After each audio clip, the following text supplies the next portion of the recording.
बिस्मिल्लाहिर्रहमानिर्रहीम। अस्सलाम वालेकुम। आप देख रहे हैं हालात। मैं हूं सईद चौधरी। अपोजिशन और हुकूमत दोनों ने, वो पंजाबी में कहते हैं, अपने अपने मोर्चे मार लेने, मोर्चों में बैठ गए हैं, मोर्चा जन हो गए हैं और हथियार शथियार जो हैं वो जमा कर लिए हैं, दोनों तरफ से किए जा रहे हैं। और कुछ हथियार जो हैं वो दरामद भी किए जा रहे हैं। दरामद ही कह गए ना, उनके तोड़ के वहाँ से वो माले गनीमत के तौर पे कर लें आप, इकट्ठे किए जा रहे हैं। कुछ अपोजिशन के लीडर हैं जिनमें शहबाज शरीफ हैं, राना सनाउल्लाह साहब हैं, एहसन इकबाल साहब हैं, जरदारी साहब हैं, बिलावल भुट्टो जरदारी साहब हैं। वो बड़ी हौसला अफजा खबरें दे रहे हैं, लेकिन शाद खाकान अब्बासी साहब मायूस कर रहे हैं। अभी तक थोड़ी सी मायूसी का इजहार कर रहे हैं। लग ये रहा है कि जनाब जैसे वो अभी तक गेम जो है वो रावलपिंडी के हाथ में है, जो शाद खाकान अब्बासी साहब कह रहे हैं। और तरीन ग्रुप जो है वो अपनी कार्रवाइयाँ डाल रहा है। आज एक बड़ी बैठक हुई है ऑन चौधरी के घर में, जिसमें जहांगीर तरीन साहब खुद तशरीफ़ फरमा थे। वहाँ कुछ फैसले हुए हैं। और फिर नए आर्मी चीफ के हवाले से सदर साहब का एक बयान है, लेकिन वो तो एक मुख्तसर सी बात है, उस पर हम बात करते हैं। पहले हम शुरू करते हैं जनाब काबीना का अजलास। वहाँ जनाब जो हमारे वज़ीर हैं, वफाकी वज़ीर ब्रिगेडियर रिटायर्ड एजाज शाह साहब जो IB के हेड रहे हैं, वो जनाब वहाँ वो आंसू बहाए, उन्होंने रो पड़े कि जनाब खान साहब आपके ख़िलाफ़, आपकी फैमिली के ख़िलाफ़ जो ट्रेंड सोशल मीडिया पे चलता मैंने देखा है, मुझसे बर्दाश्त नहीं हुआ। वो बाकायदा वो कहते हैं आप दीदा हो गए वहाँ, ये खबरें ये हैं, मैं कड़ा उत्ते सीगा, मैं तो खबरों की गल करता जी चल रही हैं। तो ये एजाज शाह साहब जैसे जो आदमी हैं, मजबूत असाब के मालिक धार IB के हेड रहे हैं। मुशर्रफ दौर में तो पूरा पंजाब ही उनके हवाले था। तो रोना तो फिर उनको अगर चाहिए अपने दौर, उस दौर को याद करके रोएं जो पंजाब में किया, जो अब वो अपने हलके में कर रहे हैं। और जिस तरह उनका एक कह लें आपके आमराना स्टाइल है अपने हलके में, अपने अवाम के साथ उनकी जो मोहब्बतें हैं वो सब पे यहाँ हैं। और रोना तो चाहिए उन्हें, जो सरकार की कारकर्दगी है इस पर रोना चाहिए।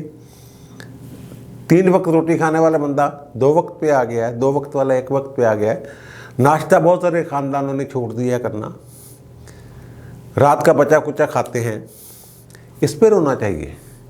रोना तो इस पे चाहिए कि लोग सेहत कार्ड लेके फिर रहे हैं और प्राइवेट हॉस्पिटल्स वाले कहते हैं जनाब 2 महीने बाद आइए, थोड़े मुंडे दे हरनियां का इलाज, बच्चा आज मर रहा है, वो कहते हैं जी 2 महीने बाद आना। बहुत सारे जो प्राइवेट हॉस्पिटल्स हैं वो बहुत सारे केस ले ही नहीं रहे। वो कहते हैं अगर आपने कोई दिल का ऑपरेशन करवाना है या गुर्दे शुर्दों का ऑपरेशन करवाना है या गुर्दा ट्रांसप्लांट करवाना है फिर साढ़े को लाओ, एक छोटे मोटे केस लेके साढ़े को ना आओ। वो 10 लाख मालियत है उसकी, वो जो बड़े हॉस्पिटल में 10 दिन में ख़त्म। ये क्या सेहत कार्ड लेके आ गए। आज सोशल मीडिया पे फातिमा मेमोरियल हॉस्पिटल के हवाले से जो एक साहब रो रहे हैं अपने बच्चे के हवाले, इंक्वायरी हुई जनाब, वो कोई एमरजेंसी नहीं थी, वो यास्मीन राशिद साहबा कह रही हैं। उस पर रोना चाहिए कि 2 हफ्ते का टाइम दिया था, 2 माह, वो आपको प्राइवेट हॉस्पिटल का जो है उसकी वकालत करने की क्या ज़रूरत है। आप कहें जनाब हम पूछते हैं उनसे। और फिर वहाँ जो इंश्योरेंस वालों का काउंटर, वहाँ जाना चाहिए था, वहाँ को जाना चाहिए था जनाब इंतज़ामिया। फिर आपने क्या किया है, क्या इसमें फिर किया है सेहत कार्ड में, इस पर होना चाहिए। और फिर मोहन सलाही साहब ने एक नया मुर्दा घोड़े में जान डालने की कोशिश की। अब कालाबाग डैम दोबारा ज़ेरे गौर लाया जाए और फिर जनाब कालाबाग डैम चलो कमेटी बना दो। वो सारे वजीर सिर फड़ के बैठ गए, मोहन साहब है की कह रहे हो तुम, अल्लाह दे बंदे हो, खुदा तो डरो। वहाँ सिंध में कोई बल्दियाती इलेक्शन होने जा रहे हैं, पता नहीं क्या होने जा रहा है, तो सिंध ने वो हमें वो कुछ का कुछ कर देना है। यार कालाबाग डैम मेरा ख्याल है कि एक मुर्दा घोड़ा है। मुशर्रफ साहब ने आखिरी कोशिश की थी कि तमाम सूबों के दरमियान इत्तफाक़ राय हो जाए, कमेटी शमेटी भी बनाई, मुशावरतें भी हुई। अगर परवेज़ मुशर्रफ जैसा आमर जो है डिक्टेटर था और चारों सूबों में उसकी हुकूमतें थीं उनकी अपनी, उसके ताबेदारों की, फिर भी वो कायल नहीं कर सके थे कालाबाग डैम पे, तो फिर अब मोहन सलाही साहब क्या इसमें से निकालना चाह रहे हैं। ये एक सियासी मेरे ख्याल उन्होंने दाव खेला है, तो वो उस दाव में बहरहाल वो उन्होंने कहा नहीं जी साढ़े तो माफ़ी दे दो, जान दो मोहन साहब कुछ और काम कर लेने हैं। बहरहाल ये रोने वाली बात है। कभी कहते हैं जनाब शीरी मज़ारी रो पई, जदों नवाज शरीफ ने बाहर जाना से कहा है बड़ी बुरा हाल है इमरान खान साहब बाहर, अब जनाब वो एजाज शाह साहब रो पड़े हैं। और रोना तो इस बात पे चाहिए जिन्होंने उसके साथ PIA के साथ किया था, पायलटों वाला जो इशू आया था कि ना पायलट, पाकिस्तान के पायलट जो उनके पास डिग्रियाँ ही नहीं हैं, वो क्वालिफाइड ही नहीं है, पूरी दुनिया में पाबंदी लगवा दी PIA पे। पता नहीं उसके पीछे क्या मकसद था, क्या जहन था इनका और क्या इनका फार्मूला था, समझ नहीं आ रही। और फिर आर्मी चीफ साहब के हवाले से, कि आर्मी चीफ के हवाले से मुशावरत हो रही है कि नहीं। सदर साहब को एक इंटरव्यू एक निजी चैनल पे हुआ है, कुछ उसकी थोड़ी बहुत तफसीलात जो हैं वो ये है कि उनसे पूछा गया कि जनाब क्या नए आर्मी चीफ की तैनाती के हवाले से कोई मुशावरत वगैरह हुई है या नहीं। उन्होंने कहा नहीं, वो सदर साहब ने कहा कि नहीं, वो अभी कबल वक्त है, वक्त आने पर सोचेंगे इस पर, तो मुशावरत करेंगे, ज़रूर करेंगे। और फिर दूसरा जो पिछले व्लॉग में मैंने कहा था कि एक कॉलम के हवाले से जो जंग में छपा है कि 2 हुक्मनामों पे दस्तखत कर दी हैं सदर ने और वज़ीर आज़म ने अपनी जेब में रख लिए। मैंने कहा ये हो ही नहीं सकता, मुमकिन ही नहीं है ये। तो उस पर सदर साहब ने यही सवाल पूछा गया, उन्होंने कहा नहीं यार ऐसी बात नहीं है, अगर मेरे दस्तखत हो जाए फिर वो हुक्मनामा जो है वो खुफिया कैसे रह सकता है, फिर तो वो छुपा कर नहीं रख सकते हमको, ऐसी कोई बात ही नहीं, ऐसा कुछ हो ही नहीं रहा। ये बात उन्होंने की है। और जो तस्वीर वाली बात है ना, अंदर खाते को खिचड़ी तो पक रही है। कुछ ताकतें जो हैं वो चाहती हैं, ताकतें क्या यार, आर्मी चीफ के हवाले से कहा जा रहा है कि हर आर्मी चीफ की ख्वाहिश होती है कि मैं जितना ज़्यादा अरसा गुजारूँ। अगर आर्मी चीफ को एक्सटेंशन मिल जाती है तो फैज़ अमीर साहब का पत्ता भी कट गया, वो रिटायर हो जाएंगे पहले ही, और जो उनके ऊपर 3 कोर कमांडर्स हैं वो भी घर चले जाएंगे। ये बड़ा रिस्की होगा इस दफ़ा। दूसरी एक्सटेंशन देना चीफ ऑफ आर्मी स्टाफ को, पहले ही कुछ 6-7 जो कोर कमांडर्स हैं या 3 स्टार जनरल्स हैं वो सितंबर में घर चले जाएंगे इनकी एक्सटेंशन की वजह से। और फिर अगर मज़ीद एक्सटेंशन होती है तो वो जो आखिरी बैच है फैज़ अमीर वाला, वो सार साहब वाला, फिर वो उसका आसम मुनीर साहब वाला, फिर उसका क्या बनेगा। ये बहुत सारी चीज़ें ऐसी हैं। और फिर ये रावलपिंडी में ये एक कह लें आप गैर रस्मी फ़ैसला हो चुका हुआ है कि ये फ़र्द वाहद का फ़ैसला नहीं होगा एक्सटेंशन वाला। अगर जो मैंने कहा है कि ऊपर वाले सीनियर मोस्ट जो 3 स्टार जनरल्स हैं वो इसकी अगर कह देते हैं अनऑफिशियल अप्रूवल आप कह लें, दे देते हैं कि ठीक है जनाब तुसी करो 1 साल और मौज करो, तो फिर तो मुमकिन है। लेकिन रावलपिंडी में भी इस बाबत बहुत सारे लोगों के बहुत सारे तहफ़्फ़ुज़ात हैं।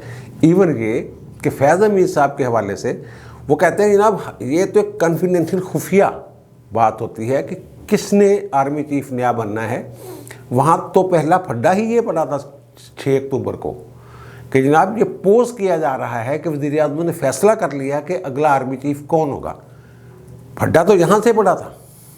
तो ये फड्डा अल्लाह करे ना पड़े, अफ़हाम व तफ़हीम के साथ, मोहब्बत के साथ वो मामला तय हो जाए।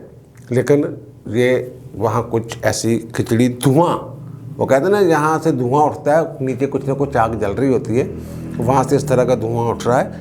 और मेरा ये हंच है या मेरा वजदान कह लें या मेरी छटियस कह लें, वो यही है कि नहीं, वो शायद एक्सटेंशन वाला मामला उस तरह नहीं होगा जैसे हम सोच रहे हैं कि वो जनाब वज़ीर आज़म लेटर लिख देगा, ओके जनाब आप आर्मी चीफ 1 साल और रहें और मैं भी आराम से मेरे सुकून ना हुकूमत करन दे होते 2023 इलेक्शन फुल धांधली करो तो मैनू फिर बना दो वज़ीर आज़म। अब ऐसा होने वाला नहीं है, बहुत सारा है।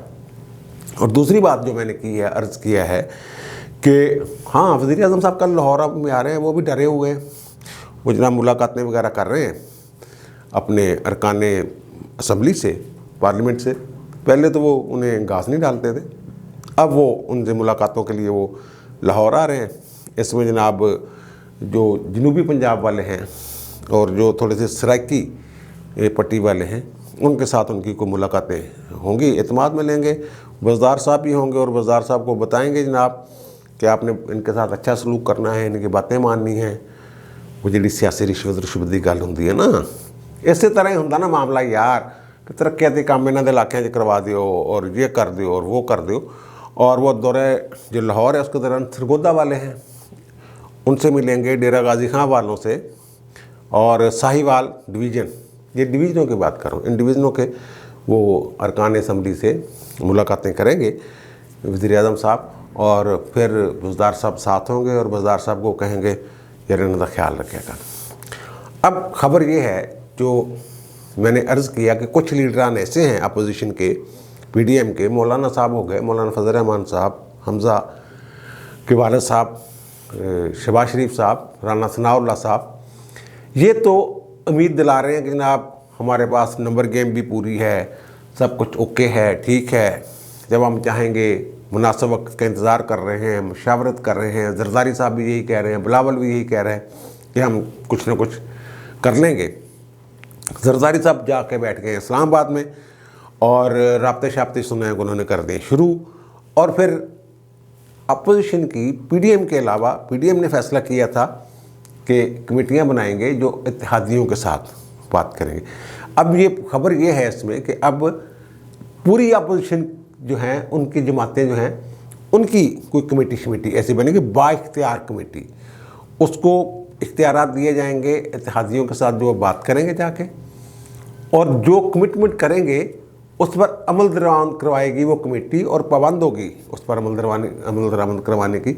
जैसे फ़र्ज़ कर लेंगे काफ लीग से कोई वादे करते हैं कि जनाब अगले इलेक्शन में हम आपको नून लीग से ये चीज़ें ले देंगे, नून लीग वाले भी होंगे उसमें ज़ाहिर है, या पीपल्स पार्टी से ये ले देंगे MKM को, या GDA वाले भाई आप भी आराम से बैठे, आपके साथ भी सब ओके होगा, टेंशन ना लें, जहांगीर तरीन ग्रुप से कुछ हो जाता है बात, तो वो उस पर अमल दरामद भी वो जो कमिटमेंट करेगी उस पर अमल दरामद भी वो कमेटी करवाएगी, मुश्तरका कमेटी होगी, अपोजिशन की मुश्तरका कमेटी होगी।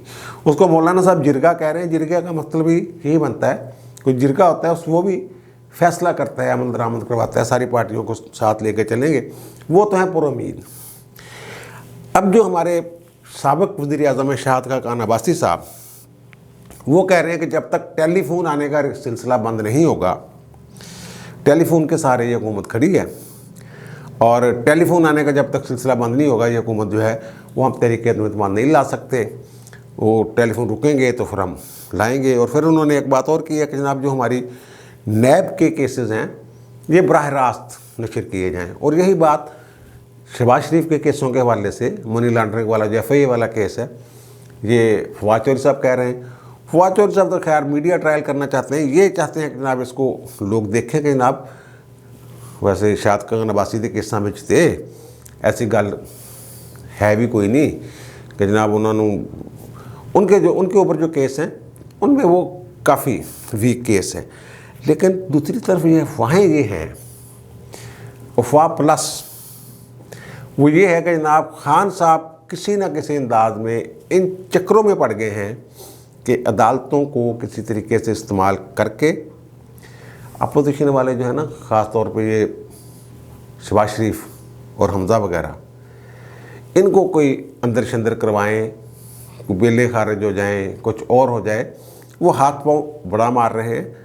और उन्होंने कोई मुशावरत भी की है अपने ख़ास जो उनके करीबी वज़रा हैं कि जनाब कुछ करिए दा, इन्होंने फड़िए फिर ही इन्होंने काबू होना, इस तरह नहीं रुकना, इन्होंने ये तो हटते नहीं, बाज नहीं आते, अगे तो अगे बढ़ी जा रहे हैं, ये तरह वो खान साहब कर रहे हैं।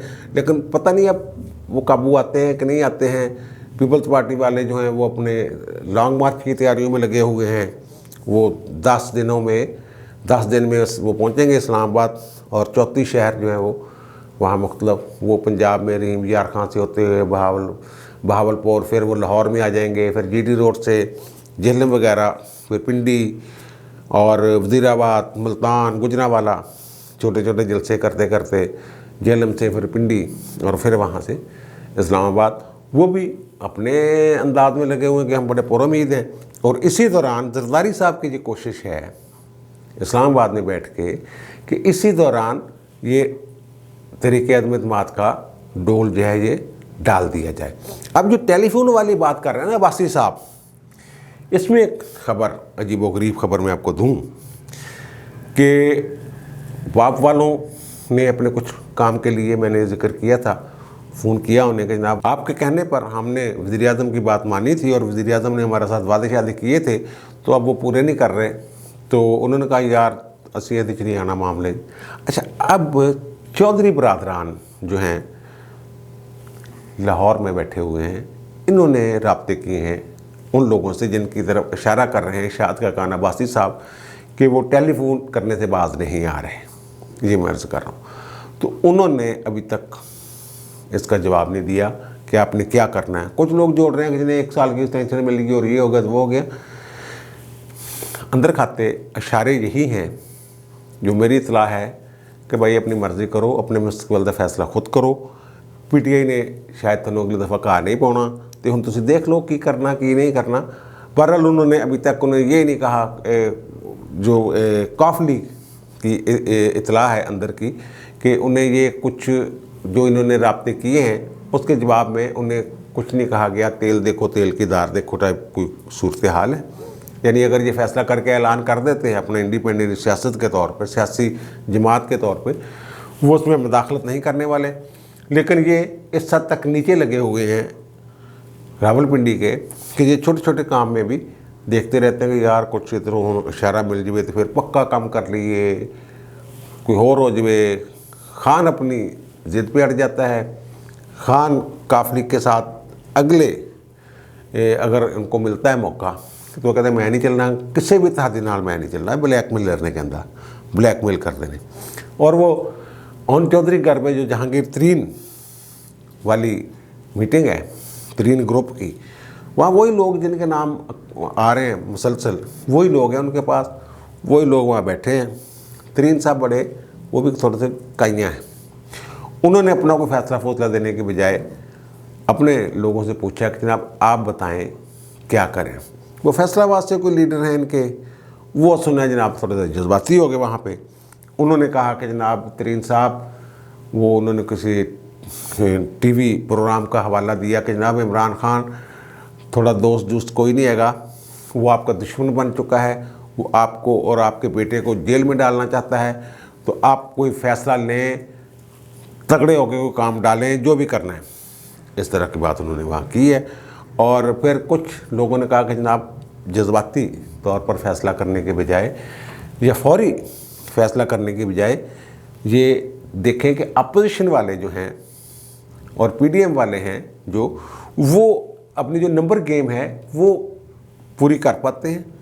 अगर वो पूरी कर पाते हैं तो फिर खुल्लम खुल्ला उनके साथ मिलते हैं, जाते हैं, बैठते हैं। ठीक है, वो हमारे साथ आएँ, हमारे साथ डील करें, दिखाएं मुझे हमें कितने नंबर हैं उनके पास, अगर हमारी ज़रूरत पड़ी तो हम हाज़िर हैं। लेकिन कबल इस वक्त इसका ऐलान कर देना और कबल इस वक्त वो कहते हैं बगैर पानी का मौजे लाई फिरना, वो कहते हैं मुनासिब नहीं होगा। हुकूमत का हम इंतकामी कार्रवाई का हम निशाना बनेंगे। उसमें नज़ीर चौहान साहब की मिसाल भी शायद दी गई। इस तरह की बातें वो कहते हैं सोच समझ के हम फैसला करेंगे, वेट एंड सी, देखो और इंतज़ार करो। ये PDM और अपोजिशन वाले दीगर जमातें क्या करते हैं, अगर वो हमें ताकत में नज़र आए तो फिर वेल एंड गुड। और ख़बर ये है जहांगीर तरीन साहब के करीबी ज़राए से कि वो जहांगीर तरीन साहब इस इंतज़ार में हैं कि मैंने इमरान खान का साहब बराबर करना है। इमरान खान ने जो मेरे साथ किया है और जो मुझे जिस तरह ज़ाहिर है पहले उन्हें नाहल करवाया गया, वो तो एक चाल थी अंदर खाते। वो इस्टेब्लिशमेंट जो उस वक्त मैं कहता हूँ अदलिया और रावलपिंडी वाली एक इकट्ठी इस्टेब्लिशमेंट, उन्होंने जनाब जहांगीर तरीन का केस इतना वो कहते हैं मजबूत नहीं था, सज़ा देने के हवाले से कमज़ोर केस था, इनके हक़ में मामला ज़्यादा था। वो अदालत चाहती तो वो उन्हें निकाला जा सकता था ताहयात नहली वाले मामले से, लेकिन उन्हें ताहयात नहल किया गया। फिर भी वो बेचारा अपना त्यारा शेरा लेके फिरते रहे, करते रहे इनकी मदद। और फिर खान साहब ने उनको जैसे निकाला अंदर से, कोई घर से हुक्मनामा था या क्या था, या वो मनहूस करार दिए गए या कोई रूहानी चक्कर था। बहरहाल उनको अब तरीन साहब जो हैं वो बदला लेने का उनके दिमाग में एक है कि खान साहब मैं साहब बराबर तो ना करना, मैंने बताना है कि ये हुकूमत मैंने बनाई थी आपकी, और ये जब गिरनी है तो उसमें भी मेरा किरदार होगा, आप देखेंगे। ये उनके करीबी ज़राए जो हैं ਉਹਦੇ ਸਾਫੀ भी है कि ਜਿਹੜੇ यार रोज़ मिलते हैं उन्होंने नाल चाय शाय भी पीते हैं तो खाने खाने भी खाते हैं, उन्होंने भी वो कितने दिल की गल कर बैठे ने। मैं इन्ना हिसाब पूरा कराँगा। इस तरह की सारी खिचड़ी सी पकी हुई है। वेट एंड सी वाली जो पॉलिसी है मेरे ख्याल वो हम भी रख के बैठे हुए देखें। दोनों तरफ से जो है वो बातें जो हैं, हुकूमत वाले कह रहे हैं कि जनाब कुछ नहीं होना, सानू कोई फिक्र नहीं। सदर साहब ने भी कह दिता अज कि वो छड्डो जी अदम एतमाद दी किहड़ियां गल्लां, और अगर अदम एतमाद नहीं आती तो ये जो PDM और ये जो अपोजिशन वाले हैं सारे, इनकी वो कह लें आप साख बहुत बुरी तरह मुतासर होगी। वो अपनी साख बचाने के लिए अवाम की वो कहते ख्वाहिशात के मुताबिक अवाम के डर से वो ये काम करेंगे, और ज़रूर करेंगे। वो नंबर शंबर उन्होंने जमा तफरीक़ें कर ली हुई हैं, बस थोड़ा सा इंतज़ार है किसी चीज़ का। उन्हें इंतज़ार इस चीज़ का है जनाब उन्हें कि कोई ये कन्फर्म हो जाए मामला कि ऐन मौके से कोई टेलीफोन तो नहीं जान गए। ये एक मसला है। अगर ये आप ये परवेज़ इलाही वगैरह और जहांगीर तरीन वगैरह इनको आप देखें कि उनके साथ मिलते हुए अपोजिशन के साथ, तो फिर आपको अंदाज़ा हो जाएगा, इनको भी अंदाज़ा होगा टेलीफोन जड़े ना वो बंद हो गए, लाइनें कटियाँ गई ने। अब मुझे दीजिए इजाज़त, इंशाल्लाह दोबारा मुलाकात होती है नए भी इलाके के साथ। अल्लाह हाफ़िज़।